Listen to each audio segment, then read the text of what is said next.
sabi po dito, Ramil Madriaga to reveal more allegation versus BP Sara.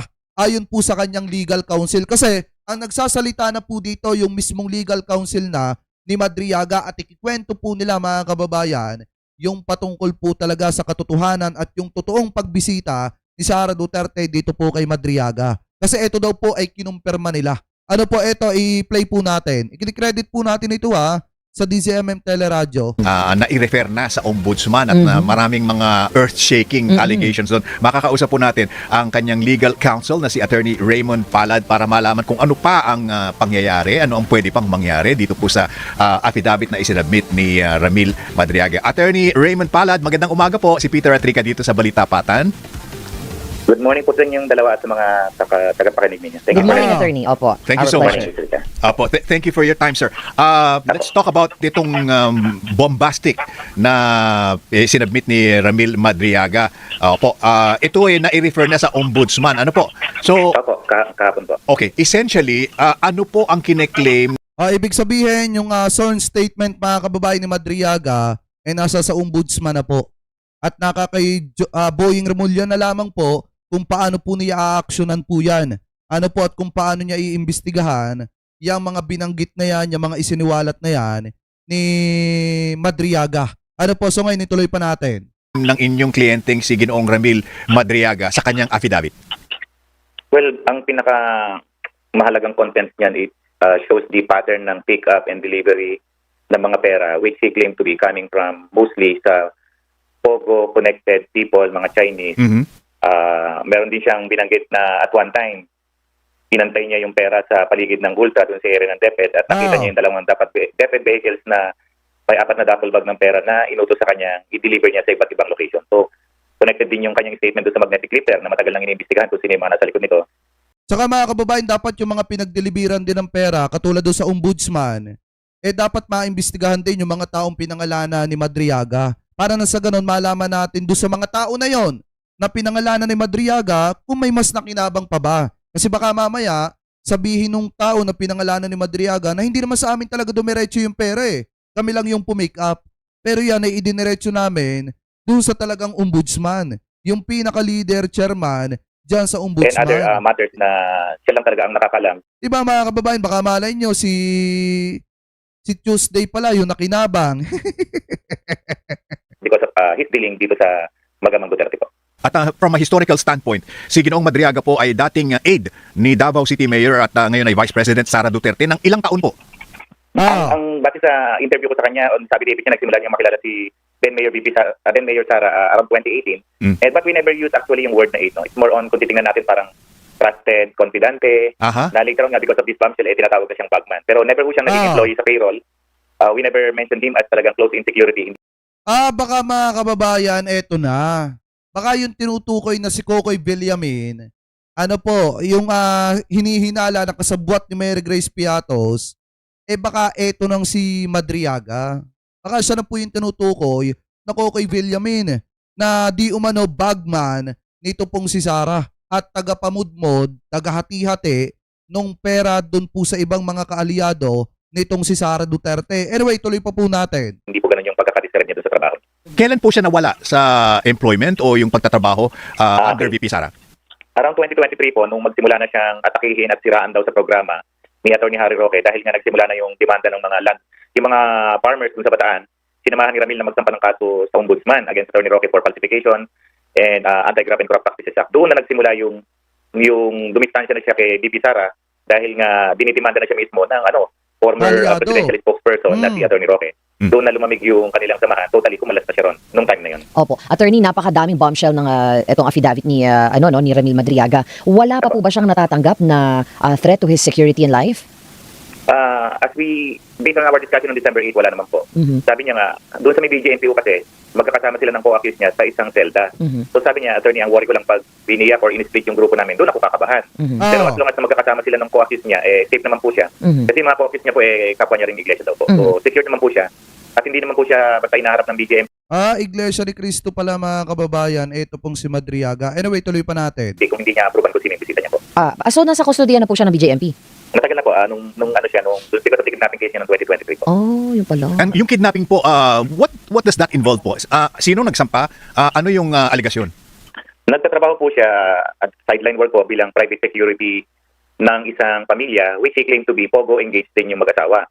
And yung mismong pamilya na yon, ang nag-akusa sa kanya na kinidnap niya yung relatives. Doon po nagsimula yon. And ang naglo-lawyer po dito at private prosecutor dito sa pamilya, sa Chinese family na to, si Attorney Roque. So ganun po kabigat yung away nila na si Attorney Roque nagpo-prosecute. Yung nagsampa kasi ng kaso mga kababayan kay Madriaga, yun po yung si Margaret Lu. Pakitama na lamang po ako kung ako po ay mali. So ngayon, pinagsilbihan din pala mga kababayan ni Madriaga, ito pong si Margaret Lu, na kaibigan at kasosyo nitong si Harry Roque mga kababayan dyan po sa Pogo. Ano po kasi si Harry Roque yung tagapagtanggol at legal counsel ng mga Pogo operators. So ngayon mga kababayan, ang nangyari po kasi dito, siguro nung lumalaban na etong si Madriaga dahil ipinaglalaban yung mga kababayan po nating magsasaka diyan po sa Bataan na kinamkam ng pamilya ni Roque yung lupain, lalo na nung asawa ni Roque, nung kinakamkam nila yung lupain ng mga magsasaka, nakita po siguro ni Madriaga kaya tinulungan yung mga kababayan po nating magsasaka. Kaso nga lang ang problema, ang kalaban po nila dito, spokesperson mismo ni Digonggong. Ngayon, nung napuno mga kababayan siguro yung mga Pogo operators, inausap si Roque na baka pwedeng kasuhan, eto pong si Madriaga. At yan po yung dahilan kung bakit lumapit si Madriaga kay Sara Duterte. Kaso nga lang ang problema, hindi tinulungan ni Sara Duterte si Madriaga at yung mga kababayan po nating magsasaka. Ano po, dahil nga kaalyado niya etong si Roque. Ano po, anyway, tuloy pa natin. Sa kanya ng kidnapping, si Remel naman na nagati sa mga farmers para kasuhan si Attorney Roque doon sa ombudsman. Naging personal na po yung hidwaan. Diba? Dahil po dun sa personal na hidwaan na yon, ang pakiramdam ni Ginoong Ramil Madriaga, pinaburan ni VP Sara si Harry Roque imbis na siya. Kaya Ganun po yung, yes, ganun po yun. Meron daw pong time na isinama ni Ramil Madriaga yung mga farmers sa office ni VP Sara pero hindi sila hinarap. Nako, So tinulungan niya magsampa ng kaso sa ombudsman, criminal case. Then yung pinsan niya, si Rosendo Madriaga, nag-complain din sa ombudsman ng versus Attorney Roque ng violation of the Anti-Torture Act dahil kiniklaim niya sa kanyang salaysay na pinuryente siya sa utos ni Attorney Roque at sa harap ni Attorney Roque at nung pamilya Lu. So, nako. lumalipat si Rosendo, inalis na sa custody ng PNP at naligpan na sa DGMP, nagsampa din siya ng reklamo. So, imagine mo yung situation na yung magpintang Madriaga, dinidemanda si Attorney Roque, and si Attorney Roque prosecuting Madriaga for kidnapping. So, ganun nakalalim yung hidwaan talaga nila. okay. Pero yung if we connect the dots, Attorney Palad, parang ang kaaway niya si Harry Roque, pero itong affidavit niya laban kay VP Sara. Bakit po nagkaganon? I mean, usually, 'di ba, yung kalaban mo, yun ang dedemandahin mo. At pero nasabit na dito ang naging principal dito, accused is si VP Sara. Yes po, kasi ang talagang satwiran daw niya, sabi niya, nagsilbi siya ng buong puso, minahal niya daw yung mag-ama, pero sa kanyang pananaw daw po, dapat managot yung may kasalanan sa batas. Kaya sabi niya, alam niyang maraming matatamaan dito, pero handa daw siyang panindigan to. At sa mga susunod na araw po, meron pa hong isang lalabas na salaysayan Meron pa. na karagdagan niya doon sa mga kwento niya na mas malalim pa yung involvement po. Nako, Sa tungkol pa yan na ba yung mga senador? Yan na ba yung senador na sangkot sa Pogo, mga kababayan? Baka magulat na lang tayo, may congressman din na sangkot sa ipinagbabawal na bato. Diba kasi alam niyo ang pinakamahirap dito, pagka inapin nyo yung tao na matagal na nagserbisyo sa inyo, yan yung mahirap dyan. Lalo na kung maraming nalalaman yan, talagang ikakanta po niyan lahat eh. Ang problema kasi mga kababayan, bakit kasi hindi ka marunong sa... ang problema kasi kay Sara Duterte, bakit ba Sara, hindi ka marunong kumampi sa mamamayang Pilipino? Bakit lagi mong pinapaboran kahit yung tatay mo, lagi ninyong pinapaboran yung mga kaalyado ninyo? Kaya lumalaki ang ulo katulad ni Roque. Diba mga kababayan? Ngayon, siguro nagsisisi etong si Sara Duterte na mas pinaburan niya etong si Roque kaysa dito kay Madriaga. Si Madriaga matagal pala na nagserbisyo sa pamilyang Duterte. Kaya ngayon, ikinanta na lang lahat ng nalalaman niya. Anyway, tuloy pa natin. pa rin po ito sa mga Duterte. Tungkol pa rin sa Duterte, saka doon sa mga additional person na nakinapag doon sa deliver ng pera at kung saan niya kinukuha. Marami pa po siyang nalalaman eh. Sa sobrang dami po ng nalalaman kami na po itong nahihirapang i-ayos yung salaysay niya dahil masyadong sensitibo yung mga bagay na kailangan pa namin i-check po. Bakit po hindi siya pwedeng manumpa o kaya magbigay ng salaysay sa ICI? Walang kinalaman sa flood control projects po itong mga kanyang mga sinasabi. Wala po. Wala po. Okay, so talagang sa ombudsman ang tungo po. Apo. Okay, according to the Vice President, to be fair, sabi niya, this, referring to the Madriaga statement, this is another fishing expedition meant to divert public attention away from the public works corruption scandal. How do you assess this statement from the Vice President? Pakinggan niyo ang sagot dito ng kampo ni Madriaga. Yun po yung mga tawag natin na Doon sa sinasabi ni Sara Duterte na fishing expedition daw, yung mga sinasabi ni Madriaga at yung pagpo-file ng plunder laban po sa kanya. general denial po, no? Sa argument po kasi lalo na sa husgado, you cannot simply deny na sasabihin mong political attack lang yan, orchestrated effort to malign yun. Hindi ho ganun ang pagsagot niyan. If you are charged specifically ng mga acts, you have to deny it. So far, mula nang lumabas yan, hindi niya ho ma-deny yung kanilang relationship bilang magkakilala. In fact, pinapanindigan ni Madriaga na yung isang anak ni Sara, inaanak daw niya. Meron pa silang pinagsamahang ninong at ninang silang dalawa doon sa attack sa anak ni Attorney Kilala ng ombudsman. So ganun kalalim yung relationship nila. And you have seen photos na nagbi-video conference silang dalawa, Zoom meeting, dalawa lang sila. So those are things na hindi mo ma-deny na magkakilala sila. So yung credibility ng tao dahil may kidnapping case should not affect yung Saka mga kababayan, kung talagang wala naman talagang kinalaman dyan, walang kasalanan dyan si Sara Duterte at walang katotohanan yung mga binabanggit ni Madriaga, pwede niya naman sabihin na hindi niya kilala si Madriaga eh. Diba? Napakadaling sabihin na hindi mo kilala si Madriaga kung talaga na hindi kayo magkakilala at kung talagang wala kang ginagawang masama at wala kang mga pinasok na dirty business. Diba? O maduming negosyo. Ang problema kasi mga kababayan, lahat ng sinabi ni Madriaga totoo. Dahil nga, unang-una, nag-take out po siya, nag-under oath siya, bago siya magsalaysay mga kababayan. Bago niya isiwalat yung kanya mga nalalaman. Eto nga, napakalaki nga ng pagkakaiba nito mga kababayan kay doon sa pinapanginoon ng mga Duterte supporter na si Saldico. Kasi yung kay Saldico, laway lang. Etong kay Madriaga, mga kababayan, sinumpaan niya talaga. Etong mga salaysay po niya labang kay Sara. At saka hindi nyo ba napapansin, ang sagot ni Sara, napakalayo doon po sa mga isinuwalat ni Madriaga. Isa lang naman kasi tanong dyan kilala ba ni Sara Duterte si Madriaga o hindi? Yun na nga lang ang tanong, hindi pa masagot. So ibig sabihin, kilala ni Sara si Madriaga at talagang hindi niya na maitatanggi yung ugnayan niya at relasyon po niya kay Madriaga. So ngayon, ituloy pa natin. credibility ng kwento niya. Kasi all persons naman can be witnesses. Remember, wala pa siyang kasong kinakaharap na convicted siya. Oo. The first kidnapping case was dismissed by the Supreme Court. The second pending kidnapping case, kaya ko niyang harapin yan. Base doon sa kanyang mga kwento sa akin, may mga witnesses siya na talagang feeling niya makakalusot siya rito sa kidnapping na to dahil wala raw merito. So, dadagdagan niya ho yan, mapapatunayan niya daw yan. Sabi niya sa akin, ang challenge niya, attorney, kunin mo ang cellphone ko, ilalabas ko lahat ng ebidensya sa sinasabi ko. Attorney, one short, Rica. Attorney, totoo ba na binisitan ni Vice President Sara si Madriaga sa kanyang detention center? Yes po, ang base doon sa huling salaysay niya na nakita ko kagabi na may pinorward sa akin, 2 beses daw, yung isa late na ng gabi. Confirm po yan. Meron pong nag-interview kay Madriaga through, ang ginawa po ay nagpadala ng email sa akin ng mga tanong, sabi ko, ibibigay ko sa kliyente. Sinagot naman ni Ramil Madriaga at na-receive ko yung mga sagot niya kagabi and he confirmed in his own handwriting. 2 beses siya binisita ni Bibi Sara, pero yung isa, sabi niya sa akin, hindi niya nahinarap. Attorney, sabi po ninyo kanina, mayroon siya sa mga ebidensya sa kanyang cellphone. Tama yung sinasabi ni Pebbles, mga kababayan, na 2 beses bumisita si Sara Duterte ng hating gabi dyan po sa BJMP. Dyan po sa may Bikutan, Camp Bagong Diwa.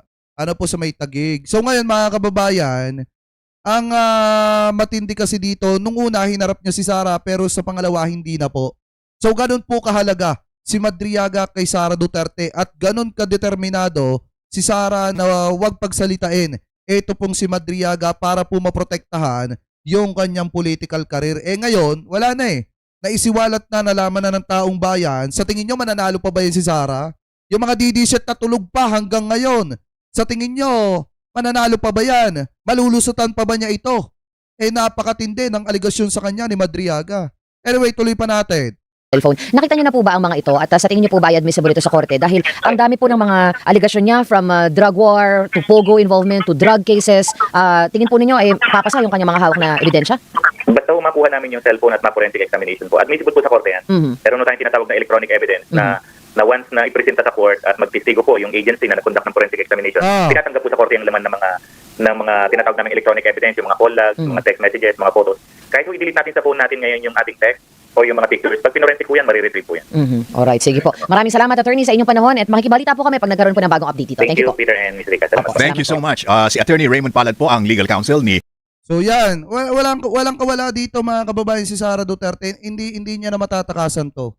Alam nyo, kahit tumingi pa sila ng tulong kay Harry Roque, pagblagin nila ng pagblagin si Harry Roque, pagsalitain nila ng pagsalitain si Harry Roque, hindi na po matatakasan ni Sara Duterte yung pananagutan niya. 'Di ba mga kababayan? Lalo na ngayon, ang dami mga lumalabas na issue, katulad na lamang mga kababayan nito, 'di ba ipinagmamalaki nung mga DDSet na clear na daw itong si Sara Duterte sa COA. Ito nga ito po yung source natin para po maliwanag mga kababayan, etong Better Philippines News. Ayan. Ayan po yung source natin. Wait, tanggalin ko lang tong comment section. Yan. Ito yung source po natin Ayan, ayan. Ito. Better Philippines News. So ililipat ko lamang po yan dito. So sabi po dito mga kababayan, ito daw. Basahin po natin yung nilalaman. COA laban kay Sara. Ang mga resibo na nagpapatunay na may batayan ang impeachment daw po ni Sara Duterte. Ipinipilit ni Sara Duterte na ginagawang armas ang impeachment at isa lamang daw itong palabas politika na para bang simpleng budget for signature scheme lang ang ugat kung bakit may gustong pumirma. So sabi pa dito mga kababayan, pero habang umiiyak siya ng political harassment, tahimik naman pumapasok ang COA. Tanga na mga bilyon-bilyong pisong red flag, mga kababayan, dito po sa mga ginawa ni Sara Duterte sa pondo ng bayan. Sabi pa dito, at doon natapos ang lahat ng drama nito daw pong si Sara at ng kanyang kampo. Sabi pa dito mga kababayan, dahil sa pagkakataong ito ang mga dokumento, hindi politika ang nagsasalita mga kababayan. Una, budget dangling. Sara, ang totoong bomba ay ang ulat ng COA at punong-puno iyon ng pangalan mo. Habang sinusubukan mong ilarawan ang sarili bilang biktima ng umano'y budget bargaining, ito ang bagsak ng COA. Dito daw po kay Sara mga kababayan. Ito pong COA feeding. Number 1, 12.3 billion na maling paggamit ng pondo ng DepEd. Ibalik mo daw Sara Duterte. Nakalagay dito, yung 12.3 billion pesos mga kababayan na maling paggamit ng pondo ng DepEd, pinababalik sa iyo Sara Duterte. Sabi pa dito, hindi ito chismis, hindi ito haka-haka. Bakit daw mga kababayan? So ituloy pa natin. Isa itong opisyal na direktiba ng audit. Bilyon-bilyong piso dapat sana ay para sa mga aklat, silid-aralan at guro, pero saan po napunta? At paalala, ikaw ang kalihim ng DepEd noon. Ang pananagutan ay malinaw na nasa iyong mesa. Pangalawa, feeding program, 5.6 billion at ang natanggap ng mga bata panis at sirang pagkain. Tinukoy ng COA ang 5.6 billion feeding program dahil sa mga naantalang delivery, mga delivery na hindi dumating, Nutriban at gatas na hindi kailanman nakarating sa mga silid-aralan, pagkaing pasuna o may amag na mga kababayan. Yan po yung dati. Diba iniisa-isa lang natin ngayon para alam na mga DDSet yung pananagutan ni Sara Duterte mga kababayan. Sabi pa dito, pagkaing hindi ligtas kainin dahil sa mga peste. Sa madaling salita mga kababayan, may pera pero gutom pa rin ang mga bata. May budget pero walang pagkain. At ikaw pa ang nag-aangking ikaw ang pinagtaksilan. Seryoso ba? Mga gasto sa biyahe ng OBP na kung saan mga kababayan 693% na pagtaas mula daw po sa 1.4 hanggang 11.1 million pesos mga kababayan sa panahong binabaha ang mga silid-aralan. Namamalimos daw mga kababayan. Namamalimos na mga gamit ang mga guro. Halos 7 beses na pagputok ng gasto sa foreign travel sa loob lamang daw po ng isang taon. Pamula sa 1.4 million pesos na nagastos mga kababayan dun po sa mga travel ng kampo nitong si Sara Duterte ng OVP mga kababayan. Umabot daw po ito sa 11.1 million pesos sa loob ng isang taon.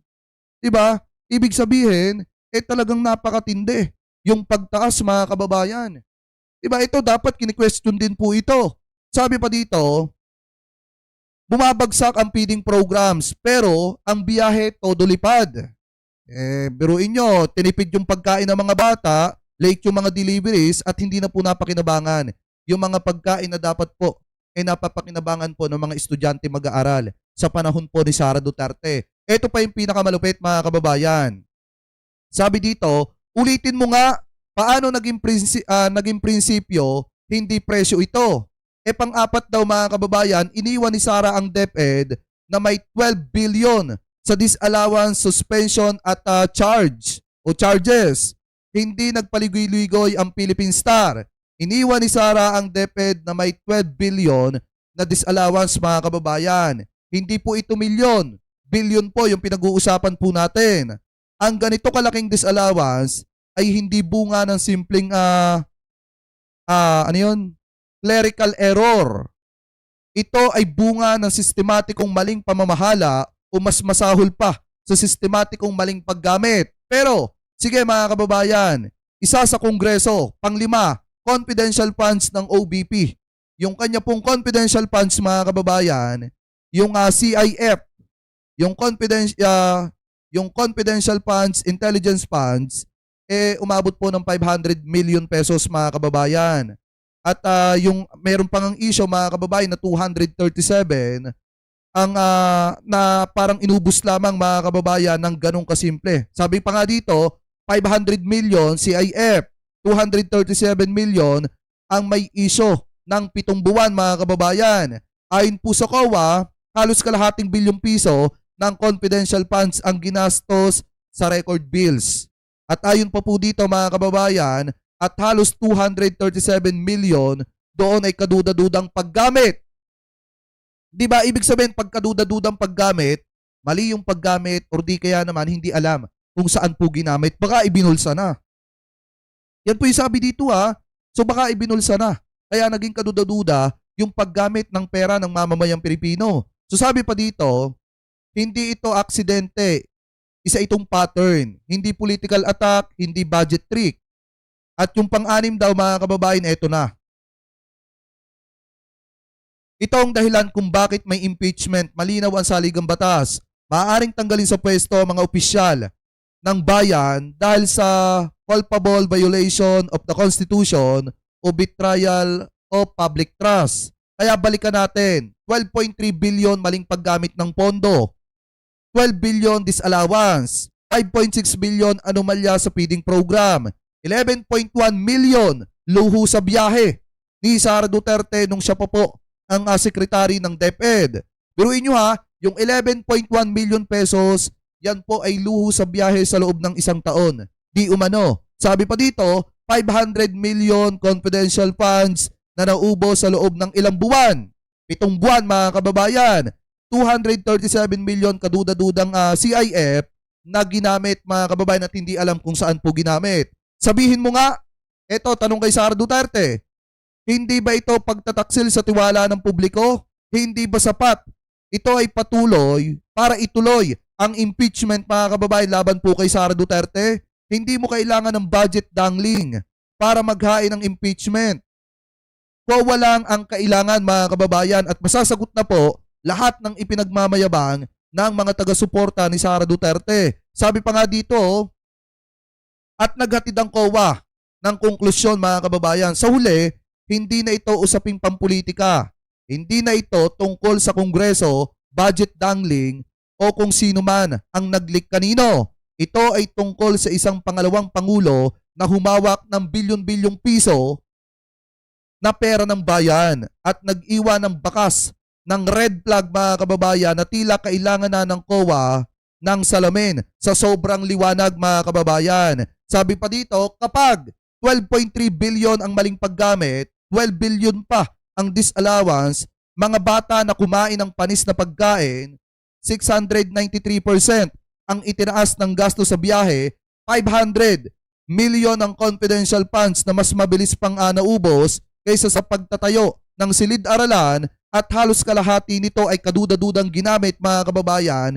Hindi ito pagkakataon, hindi ito paniniil at hindi rin daw ito mga kababayan politika. Ito ay kabiguan at posibleng pandaraya sa antas na kung bakit na-imbento ang impeachment, mga kababayan, laban po kay Vice President Sara Duterte. So ngayon, nasan yung mga DDSet dyan na nagsasabi, mga kababayan, na yung kay Sara Duterte naman, milyon-milyon lang yung pinag-uusapan. Yung sa flood control, bilyon-bilyon yun. Ito, bilyon-bilyon yung pinag-uusapan natin, mga kababayan. 12.3 billion na maling paggamit sa pera ng bayan. Nung si Sara Duterte pa, ang may hawak ng DepEd. 12 billion pa yung sinasabi na disallowance. Diba, mga kababayan? At ito pa yung pinakamasaklap dito. Habang yung mga kababayan Pilipino natin, na mga estudyante ay binabaha yung silid-aralan, yung pera ng mamamayang Pilipino ginagamit lang sa pagta-travel abroad. Diba? Na umabot ng 11.1 million pesos, mga kababayan, para lang maging masaya si Vice President Sara Duterte. Kaya huwag kayong magtaka kung bakit kine-question natin yung pagta-travel ng mga yan. Kasi pera ng taong bayan yung ginagamit po dyan. So sabi pa dito, eto pa daw. Maaaring nagsasalita si Sara Duterte hanggat gusto niya tungkol sa weaponized impeachment, pero hindi niya kayang talunin ang mga dokumentong hawak po ng COA. Hindi niya kayang patahimikin ang papel na nagsasabing ibalik ang 12.3 billion pesos na ginastos, mga kababayan, sa maling pamamaraan. Ano po, sabi pa dito, hindi ka maaaring mamuno sa pinakamalaking edukasyon budget sa kasaysayan ng Pilipinas para lamang mag-iwan ng gutom, panis na pagkain, nawawalang dokumento, sumabog na gasto sa mga biyahe, at isang departamentong lunod sa suspension at disallowance. Tapos iiyak ng biktima kapag dumating ang pananagutan. So yan po, mga kababayan, yan po yung malimit gawin ni Sara Duterte. Siya ang biktima, siya ang inaapi. Wini-weaponize siya gamit po yung mga issue na ibinabato po sa kanya. Pero kung titingnan nyo, kung susuriin nyo, hindi po siya ang totoong biktima dito. Ang totoong biktima dito, yung mga kababayang Pilipino po natin. Sabi pa dito, ito hindi daw si VP Sara yung biktima. Ang impeachment ay hindi sandata, ito ay kalasag na nagpuprotekta sa bayan laban sa mga pinunong tulad ni Sara Duterte o tulad mo, Sara Duterte. At kung may saysay pa ang konstitusyon, kung mahalaga pa ang tiwala ng publiko, kung nararapat o kung karapat dapat pa ang mga bata sa tamang pagkain, maayos na silid-aralan at disenteng pamumuno, dapat gawin ng bansa ang nararapat. I-impeach si Sara Duterte, mga kababayan, hindi dahil hindi dahil hinihingi ng Kongreso, kung hindi dahil pinatunayan po ng COA yung kapalpakan ni Vice President Sara Duterte. Mas mabuti at nararapat sa mga Pilipino. At ang mas mabuti ay nagsisimula kapag ang mga nagtataksel sa tiwala ng bayan ay humaharap sa hustisya, sa hustisyang matagal na po nilang tinatakasan. Hindi ito politika, ito ay pananagutan, ito ay demokrasya na laban daw po, na lumalaban para mabuhay, mga kababayan. So ngayon, baka sabihin ng iba, Jake, binasa mo lang naman yan. Jake, wala namang katotohanan yan. Ano yung mga source mo? Ito, pwede nyo po, mga kababayan, ito yung source natin ayan. Better Philippines. Ito po ay ipinost nung December 15. Nakalagay po dito, source natin, Better Philippines. Pwede nyo pong isource yan, hanapin nyo yan. Makikita nyo ito, mga source, mga kababayan. Yan po yung mga pinagkunan. Ano po, yan po yung mga pinagkunan, mga kababayan, ng impormasyon para po maipakita sa taong bayan yung totoo kung bakit si Sara Duterte ay may kinakaharap po na ganito. Diba? Ayan ako sasabihin nyo, yung mga lumang tugtugin nyo, di bayaran ka naman, vlogger ka, kaya tinitira mo si Sara. Sino ba, mga kababayan, yung sinasabi nung dating DDSet na vlogger na may Class A, Class B, Class C na binabayaran? Yun ba, nasa pro-government vlogger? Wala. Kanino po ba yung tinutukoy doon? Yung mga bataan ni Duterte at ni Kibuloy na mga, na mga vlogger. Diba, may Class A, Class B, Class C. Mga binabayaran, depende, mga kababayan, sa laki ng channel. Diba? At yan po ay mismong isiniwalat po ng isang DDS vlogger, mga kababayan, kay Kap Ninyo Barsaga nung ini-interview po ni Kap Ninyo Barsaga yung DDS vlogger na yon. So ngayon, kung mapapansin nyo, eto yung mga resibo. O ayan Diba? 12.3 billion na maling paggamit. Tapos 12 billion na hindi pinayagan, disallowance. Sabi pa dito, 5.6 billion iskandalo sa feeding program, 500 million confidential funds, 11.1 million pagputok ng gasto sa mga biyahe daw po ni Sara Duterte. Oh. Kaya ganyan po sila kasarap kahit nabagyo, handang iwanan yung mga kababayan Pilipino natin makapag-enjoy lang sa concert, mga kababayan. Kasi malaki ang gastos eh. Pero ng taong bayan yan. At ang taong bayan ang nagbibigay ng kaligayahan ni Vice President Sara Duterte. Diba? Ayan o. Resibo na yan, mga kababayan.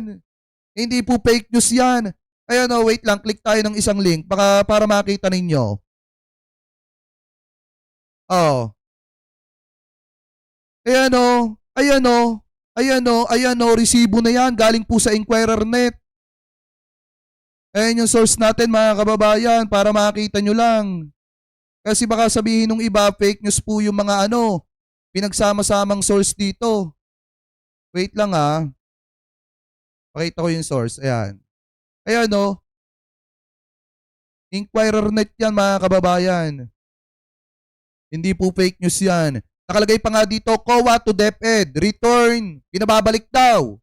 Yung 12.3 billion na misuse budget, mga kababayan, tawag dito, maling paggamit dun sa budget, ipinababalik po ng COA sa DepEd yan. Ano po sa panahon ni Sara Duterte nung hinawakan niya ang DepEd. Diba? So ngayon, kung titingnan nyo, click pa natin yung iba para lang masatisfied yung mga DD-shit. Kasi baka naman mamaya sabihin ng iba, wait lang sabihin ng iba, gumagawa tayo ng fake news. O yan, mga kababayan, resibo natin ha. Ito pa, naglo-loading pa lang, sorry. Ayan ha. May hawak si Jake na ebidensya na pinapakita. Kaya nga, di ba mga kababayan, hindi naman kasi gawa-gawa yan eh. Di ba? Hindi po gawa-gawa yan. May hawak po tayong resibo. Hindi tayo katulad, mga kababayan, ng mga DD-shit, vlogger. Na puro fake news lang ang pinaggagawa. Di ba? Puro paninira lang kay Presidente. Eto pa oh. O ayan oh. COA flags 5.6 billion DepEd feeding program in 2023. Ayan oh. Yan yung mga resibo, mga kababayan. Eto pa. Oh. COA cites jump in the 2023 OBP travel costs. Ayan o. Hindi po gawa-gawa yan. Yan po, mga kababayan, yung mga source po na ipinapakita ko po sa inyo. Kasi hindi natin trabaho, mga kababayan, mag-invento ng kwento. Ito pa o. COA plugs almost half of the OBPs o half a billion ng OBP, mga kababayan, na umabot ng 500 million confidential funds na ginastos lamang po sa loob ng 7 buwan. Kalahating bilyon ginastos lamang po ni Sara Duterte sa loob. 'Di ba? Sa loob ng 7 buwan. Ganyan po katindi. Ayan o, 500 million, halos kalahating bilyon ginastos ni Sara Duterte sa loob ng 7 buwan. 'Di ba? Yan ang mga source natin, mga kababayan. Kasi, sabi ko nga sa inyo, lahat ng ipinapakita natin dito, may resibo po yan. Hindi pwedeng wala. Kasi ayaw na ayaw kung matatawag tayong fake news, mga kababayan. So anyway, kayo po, ano po masasabi ninyo, hingil po dyan, sa pananagutan na yan ni Sara Duterte, mga kababayan, kung bakit nahaharap po siya sa mga matitinding aligasyon ngayon. Kasi nga, may pananagutan eh. At ipinakita ko naman po sa inyo, with resibo pa. Para na sa ganun, mga kababayan, hindi naman tayo masabihan ng mga DD-shit na fake news. At ito pa, mga kababayan ha, di ba nag-aaway-away yung mga DD-shit. Ito, lagi ko naman po sinasabi sa inyo na yung mga DD-shit nagkakagulo na po ngayon. At ito na, mga kababayan, mukhang tumatama yung sinasabi natin noong nakaraan na yung nagpipinance kay Alputera ay etong si Small Boy. Kasi mismong nanggaling po ito sa kapwa po nila DD-shit. Ano po? Kasi sabi po dito ni Yumi Santiago, eto daw. Yan. Kilala ko na kung sino ang nagpipinance kay Alpot. O kay Alputera daw, mga kababayan. Yung clue daw po, lalaking ahas. O lalaking ahas daw mga kababayan ha. So ibig sabihin eto na yan. Yung nagpipinance po kasi kay Alputera para po mamudmod ng pera dyan sa mga vlogger ni Digong na nagtatanggol kay Duterte habang si Small Boy ay dumidikit-dikit kay First Lady, eh si Small Boy po talaga. Ano po kasi malaki ang utang na loob nila kay Digonggong mga kababayan dahil noong mga panahon na pinag-aagawan yung ownership ng isang bus company, eh talagang tinulungan ni Digonggong yung kanyang best friend para magtagumpay laban po dun sa mga katunggali nila. Po dun sa agawa ng ownership ng bus company. Ngayon, kahit na si Duterte ay hindi presidente, tinutulungan po siya mga kababayan ni Small Boy sa pamamagitan po nito pong si Alputera. Kaya nga mga kababayan, yung tinutukoy dito na nagpipinas kay Alputera para mamahagi ng pera doon po sa mga vlogger ni Digong mga kababayan, eh mismong si Small Boy na po yan. Kaya nga ito yung panawagan natin eh. Lagi ko naman po ito sinasabi bago tayo mag-end ng ating live. Kung talaga na Small Boy na sumusuporta ka kay Presidente at kay First Lady dahil dumidikit-dikit ka sa First Family, eh bakit hindi mo na lang utusan etong si Alputera na mag-post ng Sara resign? Total naman, nakita nyo naman mga kababayan kung gaano kagarapal sa paggamit ng pera ng mamamayang Pilipino. Etong si Sara Duterte, ayan 12.3 billion na maling paggamit, pinababalik ng COA. 12 billion na hindi pinayagan, disallowed mga kababayan. 5.6 billion na iskandalo sa feeding program. Kalahating bilyon na confidential funds. 11.1 million na gasto sa biyahe sa loob ng isang taon. Diba kung tutusin, dapat mag-resign na si Sara Duterte. At alam mo, dapat Alputera, ang ipinopost mo sa channel mo, Sara resign. Kasi unang-una, talagang talamak na yung pang-aabuso sa pera ng mamamayang Pilipino. Kaya siguro hindi maubos-ubos ang yaman at pera nitong mga Duterte dahil ganito po kalaki yung napakinabangan ni Sara Duterte doon po mga kababayan sa pera ng mamamayang Pilipino. Diba? Biruin nyo kung gaano katindi ang ginawa sa kaban ng bayan. Tapos sasabihin ni Roque si Sara Duterte yung inosente at ang masama yung presidente. Aba nga naman, siniswerte kayo. Kaya nga mga kababayan, eto, kung talagang sumusuporta si Small Boy, bakit hindi niya gamitin yung pera niya na utusan itong si Alputera na mag-post ng Sara resign? Diba? Small Boy, bakit hindi mo utusan si Alputera na mag-post ng Sara resign? Bakit hindi mo kayang bitawan si Duterte at bakit palihim mong tinutulungan ang kampo nitong si Digong? Diba? Kaya dapat talaga mag-resign na etong si Sara. Total naman, hindi naman siya nagtatrabaho at lagi naman siyang wala dito po sa Pilipinas. Anyway, mga kababayan, kayo po, ano po masasabi ninyo? Hingil po dyan sa mga topic na yan na tinalakay po natin. Comment below na lamang po kung ano po masasabi at komento po ninyo. Hingil po dyan sa mga topic po na yan na hinimay po natin mga kababayan.